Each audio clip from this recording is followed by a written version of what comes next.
বন্ধুরা কেমন আছেন? ভালো আছেন তো? আজকে আমি কি করব দেখুন, ওল আর আলুর ডালনা। তো এটা আমি একদম সম্পূর্ণ নিরামিষ করব। আর নিরামিষ করার জন্য কি কি আমি মশলা দেব সেটাও আমি দেখিয়ে নিই। জিরে, ছোট এলাচ, লবঙ্গ, দারচিনি, শুকনো লঙ্কা, ধনে, এগুলো আমি ভেজে নেব শুকনো খোলায়। ভাজা হয়ে গেছে, আমি এগুলো ঢেলে নেব। ঢেলে নিয়ে সর্ষের তেলটা আমি দিয়ে দিলাম। ওল আর আমি ভেজে তুলে নেব।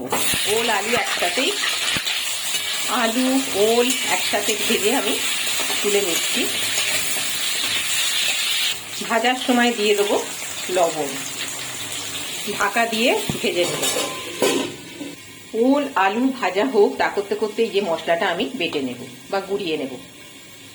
বন্ধুরা, যে মশলাটা আমি ভেজেছিলাম সেটা এইভাবে আমি বেটে নিয়েছি বা মিক্সিতে যে করে নিয়েছি। এবার তার সাথে দেব আদা, 2 কচি আদা দিয়ে আবার আমি এটা বেটে নেব। মশলা আমার বাটা হয়ে গেছে আর এদিকে ওল আর আলু ভাজা হয়ে গেছে। ওল আলু ভেজে তুলে নিলাম, আর যে তেলটা আছে না সেই তেলে আমি দিয়ে দেবো বেশ কিছুটা জিরে আর তেজপাতা। এবারে এক এক করে দিয়ে দেবো যে মশলাটা আমি দেখিয়েছিলাম সেটা দিয়ে দিলাম। এবারে দিয়ে দিলাম হলুদ গুঁড়ো, কাশ্মীরি লাল লঙ্কার গুঁড়ো, ঝাল তো দেবো না, লঙ্কা তো দিয়েছি ভেজে দেখেছেন। সামান্য চিনি, আপনারা যেভাবে ঝাল খাবেন সেই অনুযায়ী দেবেন।